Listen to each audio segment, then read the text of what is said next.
I'm making steps so that my kids can see themselves in any room, that they can see that we don't have limitations. And I might not have had the whole deck of cards growing up, but I can darn sure take what I had and make something beautiful out of it. Welcome to Becoming Virtuosa, the podcast with Dr. Susan Crockett. You are listening to episode number 69, Passive Income, Road to Financial Freedom, an interview with entrepreneur and real estate investor, Keke Johnson. Welcome to Becoming Virtuosa, the podcast that encourages you to become your best virtuosa self. Each week, Dr. Susan Crockett goes where the scalpel can't reach, exploring conversations about how to be, heal, love, give, grow, pray, and attune. For the first time ever, she's bringing the personal one-on-one teaching that she shares with individual patients to you on this broader platform. A weekly source of inspiration and encouragement designed to empower you. By evolving ourselves as individuals, we influence and transform the world around us.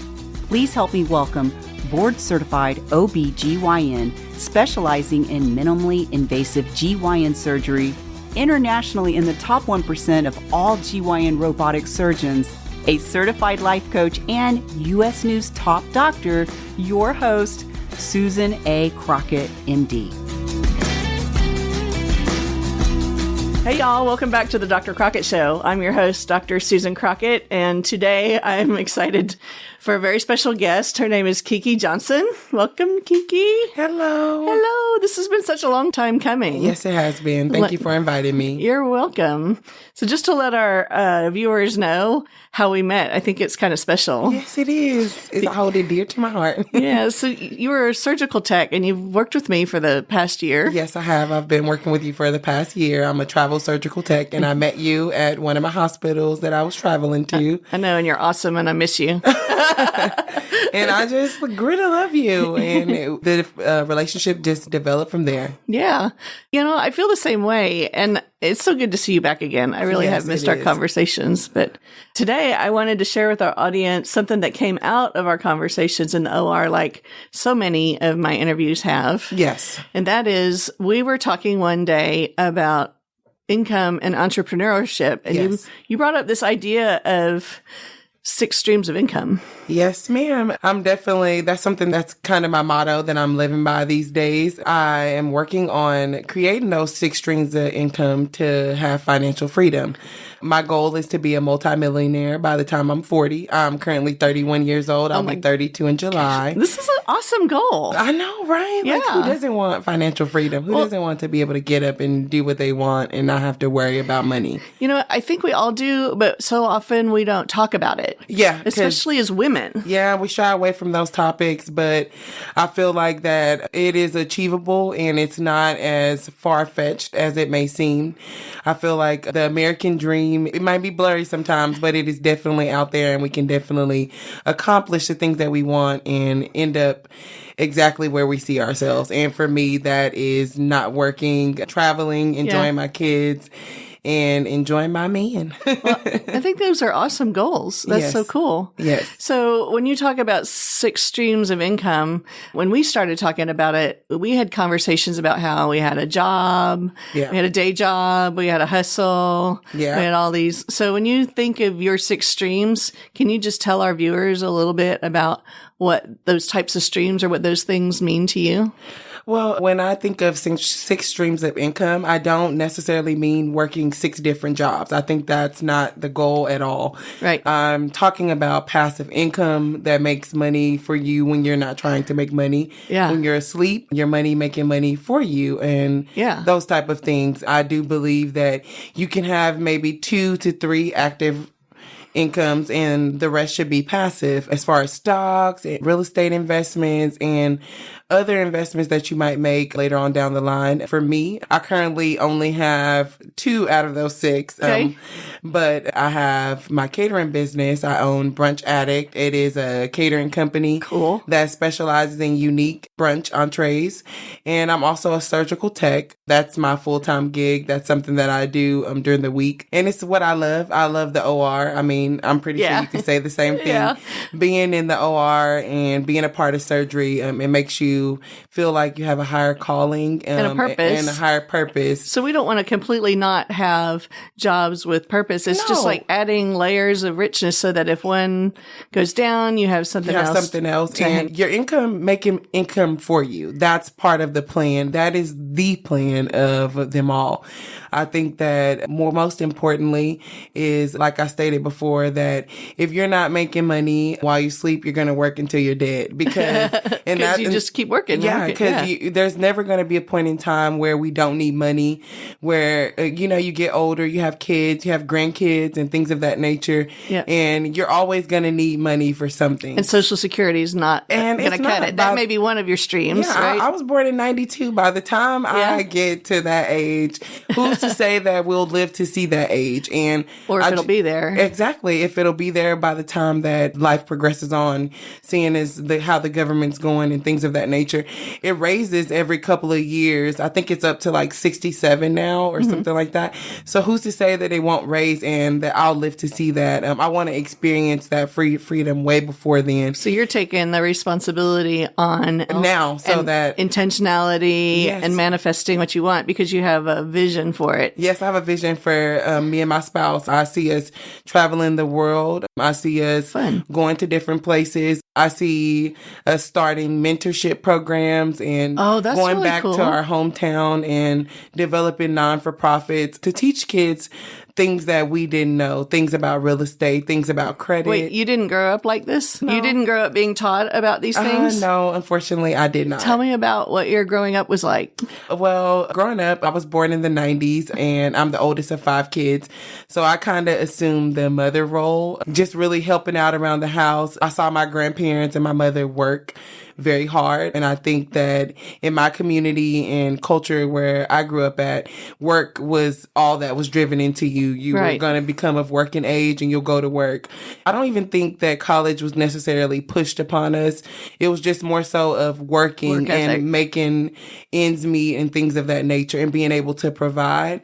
So there's a lot of things that I will say that I had to learn growing up in life. And life is always the best teacher, but you definitely wish that you had that head start. And because if I would have known half of what I know now at a young age, I would have made completely different choices. So I think that's why it's so important that you have a vision for doing mentorship with young. Yes, most definitely. Yeah, I wasn't exposed to these ideas either growing up. We had very basic ideas about go to college, go get a job, but it was very job oriented, which is what my dad did. My mom was a stay-at-home mom.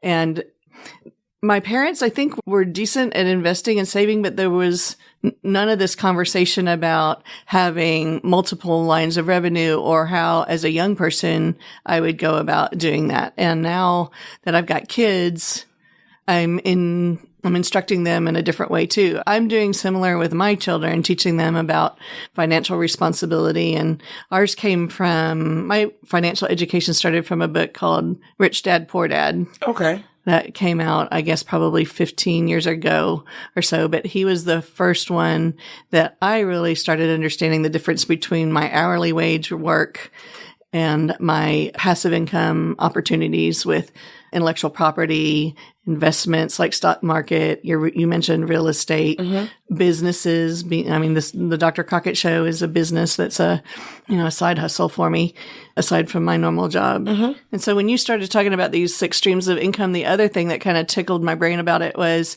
when I started my medical practice, I started with one line of income for it. And that was me doing the surgery and seeing the patients. And then, and it almost failed. Yeah. Yeah. It was a really difficult struggle at first. And then I started adding different streams of revenue into it. So I have an ultrasound person that does ultrasound, and I've launched the vitamin line now. So we just started building other service lines around it in the hospital and businesses. We call them service lines. It's a little different than what you're talking about with the passive income, but the idea is similar in that you build yourself a network of more than just one stream. Yes. So that if one is great, that's awesome, and the others are kind of sitting there. But when 1 or 2 don't work, then you have You have something else coming in, and Yeah. you always have some type of money or revenue coming in without necessarily having to work or break your back for it in a way.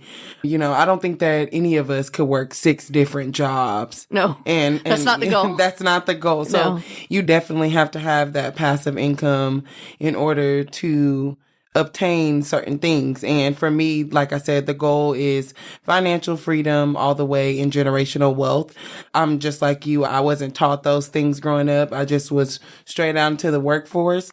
But it's something that I'm definitely showing my children. I want them to go after their goals. I want all of my kids to go to college, of course, but I also want them to utilize their credit. I want them to have properties in their name to where they're real estate owners prior to them graduating high school so that they'll always have this under their belt. And then 20 years, 30 years from then, whatever they choose to do with the properties will be their decision, you know? What a gift. Yeah. You know, I just want them to have more than materialistic things. I want them to have things that is going to have longevity and things that are going to teach them stuff. Like I said before, if I would have known half of what I know now, I probably would be in a way better predicament. Not probably, 100% sure, would have been in a way better predicament. Just ways to utilize my credit coming out of high school and things of that nature. There's so many opportunities and so many programs out there that'll teach your kids about financial wealth. But I think that sometimes my community shies from it because we don't feel like we're worthy enough or that we have the right tools. Wow. But at the same time, I want to always go after everything that I want. And I want to tell my kids to do the same because I don't want them to feel like they have anything holding them back or holding them from achieving their dreams. That's huge. Wow. That's so inspiring. Yes. I don't even know what to say. You made me silent. I think that what you said about the self-worth is super important. You used it in context of your community, but I think it's broader than that. I think when you grow up having these tools taught to you growing up and having the sense that this is what you know how to do and you belong in utilizing these tools and these resources, that you have a built-in confidence. And then when you come from a place where you weren't given those things and you aren't familiar with them, then you have to get the confidence to step up into being that person that can walk into the bank or that can talk to the credit person or learn how to build credit. That you have to envision that you're the person that deserves and is capable of doing those things. And that's a type of personal transformation. That's that's one of the things we talk about on the show all the time, is helping people become the best versions of themselves. And I think this is an excellent example of that. And you're not just talking about an individual, you're talking about communities that have not felt like they had access to that. Yeah. And it very much so. It has a lot to do with everything in regards to our community. I feel like that it all has an effect on us in the long term. And it's hard to see yourself in those rooms. Like, 10 years ago, if you would have told me that I was going to be doing surgery next to some of the best doctors in Texas, I would have never believed that. I wouldn't have saw myself in that room. But I'm making steps so that my kids can see themselves in any room, that they can see that there's nothing, that we don't have limitations. And I might not have had the whole deck of cards growing up, but I can darn sure take what I had and make something beautiful out of it. And I watch this podcast a lot. It's called Earn Your Leisure. Yeah. And it is definitely a really good podcast. And it just talks and it gives tips as far as stock market and real estate and things that you didn't really know that was out there for you. And like I said, it's only because as a community, sometimes we didn't see ourselves as bigger than what we were. And we all have the opportunity, and we all can develop those opportunities even if we don't have them. We can go out there and create a lane for ourselves. And that's what I'm doing. I'm trying to create my own lane for me, my spouse, and our children so that our grandchildren and our great-grandchildren will never have to worry about not seeing themselves in these rooms. So now you're talking about generational wealth, but not just generational wealth in terms of money, generational wealth in terms of passing down your generational worth. Yes. Oh, you made me cry. Don't cry. Man, that hit me hard. Generational worth. Yes. Wow. There's so much to unpack here. The podcast. Tell me the name of the podcast again, because it's called Earn Your Leisure. I don't really know a lot about it. Let me not take a lot of credit for it, but I definitely get some help from the hubs, and he tells me this is a podcast that he watches very frequently. It drives him. It's grounded him. And I've learned a lot in the last few years. So we love supporting other podcasters. In fact, there's a series of them that I watch too, and I talk about them on the show. This one's a new one for me. I'm so excited. So we're going to put this down in the show notes for you guys. Yes. And the cool thing about the podcasting and just the life that we are able to live right now is that we have access to this higher level of information. Mm-hmm. And I see our generation more and more turning to this type of broadcasting or content creation in the evenings instead of sitcoms and stuff like we were doing on TV 10 or 20 years ago. I really think it's encouraging that there's so much really great content out here. And I see this as being just world changing. So when you come in to my talk like this, to my show, and you start talking about these things that have influenced you and these tools that you have in your life for accessing your dreams and your visions and wanting to create generational worth, and then sharing your resources with our audience, then our audience has the ability to go and see those and share them with others too. And that is just a beautiful thing. Yeah, because we're in a different time. I feel like ignorance is bliss, but it's not that time anymore. Nobody wants to just go with the flow. We want to learn things. We want to know things, and we don't want to be kept in the dark anymore. And I think that's probably why podcasts are becoming more active and people are watching them more, is because nobody, the fun's over. When are we going to learn something? What do we want out of life? Yep. We can sit up watching sitcoms all day, but 10, 15 years later, you're going to still be in the same predicament, sitting on the couch, right, watching those sitcoms. Like, if it was up to me, if I could have financial freedom or comfortability, I'm going to always choose financial freedom. So I got one more question for you. Yes. Because we're going to wrap it up. This has been so great, but I want to ask you what you think your leisure life looks like. What are you wanting to earn for so that you're not working that 9-to-5 job anymore? What is that goal and that dream of the leisure life?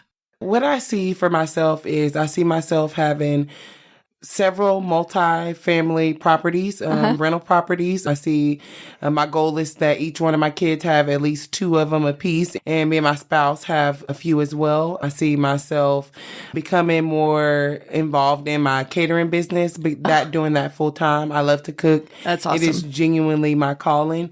And also, I'm hoping to go back home and just start some resource programs and things of that nature for kids who grew up like me and look like me and might not know that they have all these things available.